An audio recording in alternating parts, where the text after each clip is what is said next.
વલસાડ જિલ્લાની 2 દિવસીય મુલાકાતે આવેલ ગુજરાતના રાજ્યપાલ આચાર્ય દેવવ્રતે ઉમરગામ તાલુકાના દેહરી ગોવાડા ગામે યોજાયેલી રાત્રિસભામાં ગ્રામજનો સાથે આત્મીય સંવાદ સાધી વિકાસ, શિક્ષણ અને સ્વસ્થ સમાજનું પ્રેરણાદાયી વિઝન રજૂ કર્યું હતું.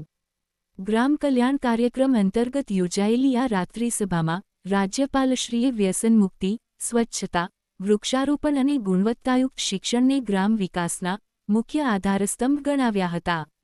તેમણે ગ્રામજનોને પોતાના બાળકોને માત્ર શિક્ષિત જ નહીં, પરંતુ સંસ્કારી અને જવાબદાર નાગરિક બનાવવા અનુરોધ કર્યો હતો. રાત્રિસભા પૂર્વે રાજ્યપાલશ્રીએ ગામના અનુસૂચિત જાતિ પરિવારના ઘરે પહોંચી પરિવારજનો સાથે આત્મીય મુલાકાત કરી હતી. તેમણે પરિવાર સાથે બેસીને સાદું ભોજન, આરોગી, સામાજિક સમરસતા અને માનવતાનો અનોખો સંદેશ આપ્યો હતો. ખેડૂતોને સંબોધતા રાજ્યપાલશ્રીએ પ્રાકૃતિક ખેતીના લાભો સમજાવ્યા હતા. તેમણે જણાવ્યું હતું કે ઝેરમુક્ત ખોરાક અને સ્વસ્થ જીવન માટે પ્રાકૃતિક ખેતી સમયની માંગ છે. ખેડૂતોને રાસાયણિક ખાતરોનો ઉપયોગ ઘટાડીને પ્રાકૃતિક કૃષિ અને પશુપાલન તરફ આગળ વધવા અપીલ કરી હતી.